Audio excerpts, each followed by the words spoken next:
Welcome back to another episode of Rob Sports Center, man. As you can see by the title, we're going to be taking a look at Mr. Jaxon Dart. And now this video is very special to me for the simple fact is that we have a possibility of maybe getting Jaxon Dart. When I say me, I mean New Orleans Saints fans. Well, as a New Orleans Saints fan, obviously, I made a video about Shedeur and I was saying I would like to get Shedeur. I just don't know if Shedeur is still going to be on the table whenever we get a chance to pick at number 9. But I mean, I've heard rumors about us possibly taking Jaxon Dart. So, I'm excited to kind of check him out and see what we got going here. So first play, like I say, man, I ain't going to talk y'all to death and, bore y'all with no intro. We're going to get straight into this action. So the first few plays I was looking at from this game, he showed good pocket presence, but then he also showed, good awareness to know when to take a sack. Some people, like a lot of people like to, say, they say quarterbacks hold on to the ball too long. And I'm saying to myself, okay, what do you want them to do? You want them to do stuff like this? Just try to throw the ball and get rid of it. And guess what that ends up being? A interception, a turnover, right? That interception and a pretty decent return. So just off that interception alone, they pretty much already close to being in the red area. So off of that drive, regardless if it's a 3 and out, they're still coming up with 3 points. Right. So you just can't put your team in that position. You want to give your defense a fighting chance. You know what I mean? If anything, if they're going to score on your defense, whether it's a touchdown or a field goal, make them go the distance. Don't do their jobs for them and put them in that predicament. I'm an advocate for taking sacks. So let's just say, for instance, this was a 3rd down play. Right? Live to fight another day. You take the sack, you get your field, as long as it's not a strip sack, you get your field position back with a punt, and they don't be almost in prime real estate in terms of field position. You know what I mean? So I do believe in taking sacks. And he showed that on the first 2 plays, and I was like, okay, I like that. And then double back on the 3rd play, rush a throw because the pocket was collapsing, and it led to a turnover. So, yeah, as a quarterback, man, you just can't put your team in that position. I like this play right here. As you can see, they're in a 5-wide set with 5 eligible receivers, empty backfield, meaning there's nobody in the backfield with the quarterback. So when you got an empty backfield, you pretty much know that they're coming at you and you got to get the ball out your hands pretty quick. And I see that he was able to kind of identify, like Georgia was in some type of man coverage, and you got your slot receiver matched up on a linebacker one-on-one, and that's a matchup that you will exploit all game given the opportunity if you get it.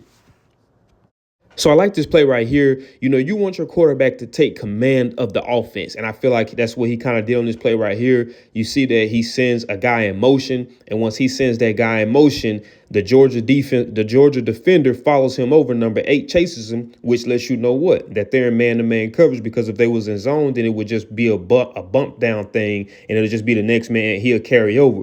But whenever it's in man-to-man coverage, for the most part, he's going to follow over. So once we identify it's man-to-man, we're going to use the Urban Meyer terminology, finding the fish and finding that matchup because it's man-to-man. And once again, they go back to picking on a linebacker. On the previous play I just showed, it was having a slot receiver matched up on the linebacker, and it was for a 1st down. And on this play, it's having a tight end matched up on the linebacker, and that was for a 1st down. Now, what I would love to see would be better ball placement in terms of him putting the ball kind of more on the money and not having to make his tight end go up and, make that catch. And not saying that it would have been a touchdown because you got those 2 guys coming downhill, but you just never know, man. So it's all about ball placement. That's how you maximize on the possibility of yards after catch.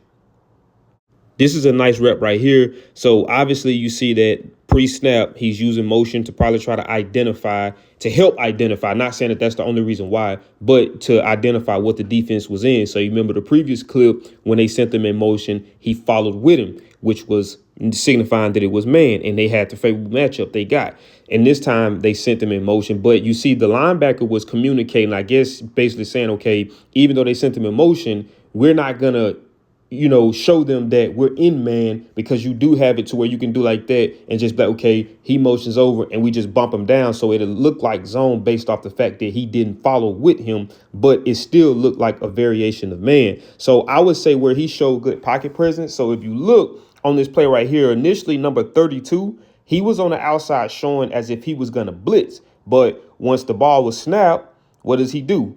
He moves forward. Watch when the ball is snapped. Bam. He stayed right there. Now they sent a blitz from the linebacker. So he was able to identify, okay, this is where this blitz is coming from. And this play might not look like a lot, but it is a lot to take what the defense gives you. And a lot of time that's what separates the good quarterbacks from the great quarterbacks.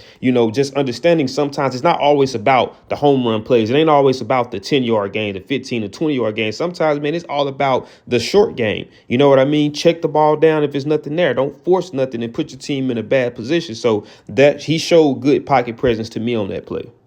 Something else I'm liking about Jaxon Dart so far is his pocket calmness. You know what I mean? Even when Georgia's sending pressure at him, he's still not necessarily getting rattled, other than that interception early on, which can be nerves. Sometimes you kind of got to get that out the way. But he's being composed for the most part. He's not allowing it to really just alter his decision making. One thing I do like too is that with him, it's almost like he's not hesitant on what he does. He knows that I can't hold on to this ball all day, so I have to make a decision. And so far, most of the decisions that he's making has been the right move. Now, one thing I will say, I would like to see this ball be a little bit better placed. Try to kind of hit him more so in the numbers and let him be able to catch it and get an earlier start. I mean, sometimes just that placement of that ball can be a very deciding factor in how much yards after catch a receiver can get.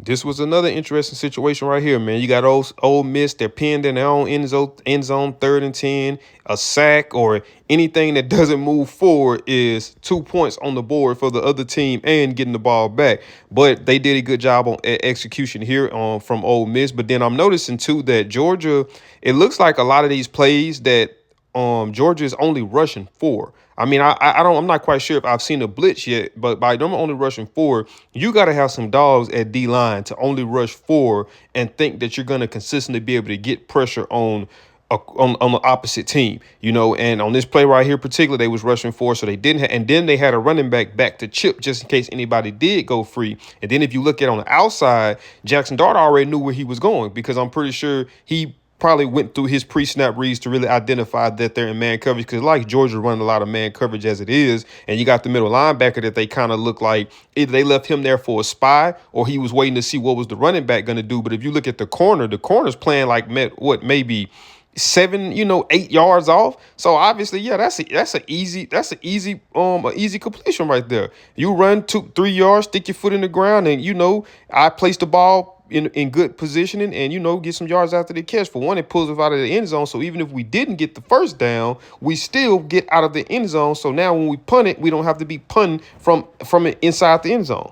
So once again, like I said, like Georgia's only rushing 4. Like I said, man, if you don't have what the Philadelphia Eagles had in this previous Super Bowl up front, then it behooves you to throw some blitz in there too if you're trying to get pressure on the quarterback. And for the majority of this game, that's exactly what Jaxon Dart was doing, was just having clean pockets for the most part and just carving that defense up, man. I mean, look at how much time he got back there to sit there and let something develop. And it looks like Georgia's playing a lot of man, so they have been using man beaters, which is slant crossing routes and things like that, just like on this play right here. Now, granted, you remember a few plays before, it was a play almost similar to this, where he threw the ball and the running back had to kind of jump up to catch it. And I was saying that I would have liked to have seen that ball been placed better, like more so towards the numbers, like this play right here, to where he can just catch it and go. Because if he had to jump up forward, being that those defenders right there, then he probably would have been hit exactly where he caught the ball at. But by him being able to catch and strike, bam,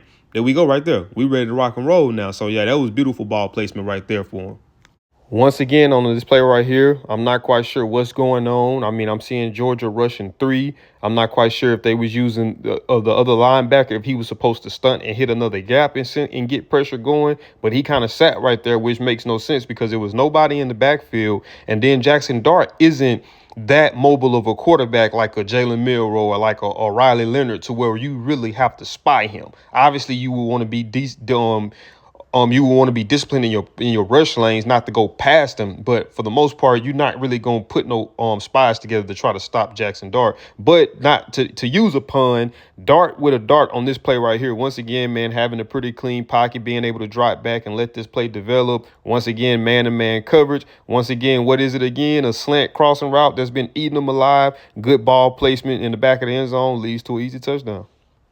So I'm gonna finish the video off right here with this run by Jaxon Dart. So obviously we all know that Jaxon Dart has the ability to run, but here's a fun fact for those who may not know.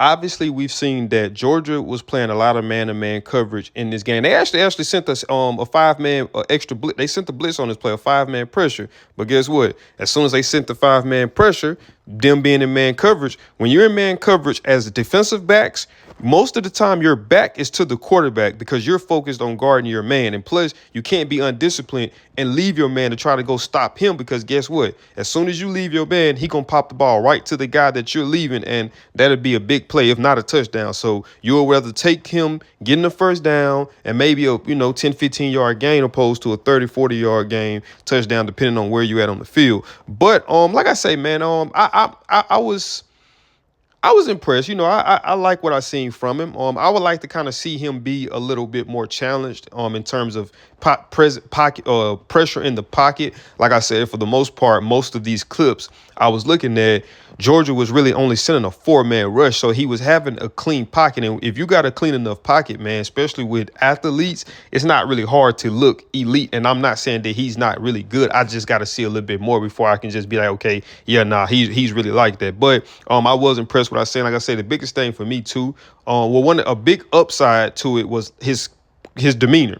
You know what I mean? He never looked rattled. He always kind of looked like he was in control, even when he threw the interception and came back out. And even when he was playing hurt, he still looked like he was in control of what was going on in the game, or more so what was going on in his head, to not let it affect what was possibly going on in the game. So I would say that's the biggest upside. But one thing I would say he probably can work on a little bit better is his accuracy, ball placement. Like I said, man, putting that ball in the right place can be a deciding factor in whether that yards after the catch is maybe 5 yards after the catch, or even 15 to 20 yards after the catch. But man, as if it is video, man, if you guys did enjoy this video, do me a big favor, man. Smash that thumbs up button. Also, if you're new to the channel, or if you've been watching my videos this whole time and you have not already, make sure you subscribe. And when you subscribe, click that post notification bell, where you be notified every time I upload. And I'll see y'all in the next video.